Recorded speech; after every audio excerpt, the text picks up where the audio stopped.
थे गोबर लीप दे रहा और सूर्य प्रकाश पर ही ना तो मैं सुगंध आते सुगंध। अच्छा वो सुगंध सुनते शरीर के कई ठन बीमारी के नाश होते।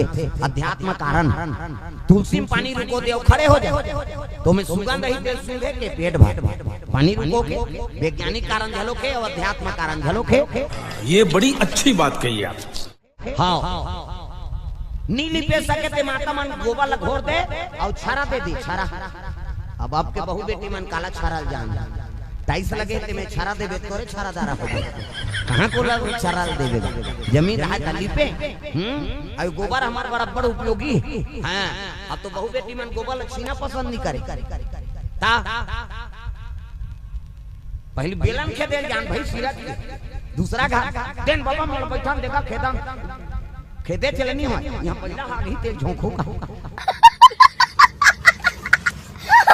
अब उसका जवान बने लागेगा गड़गड़ गड़गड़ ढोले बेलन हाथ बैठे रहा पूछिल टांगे पहिला वो दे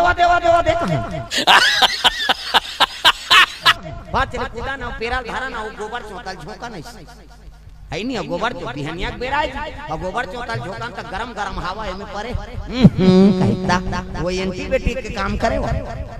तो गोबर हमार बड़ा उपयोगी। प्रेम से दुर्गा मैया की जय।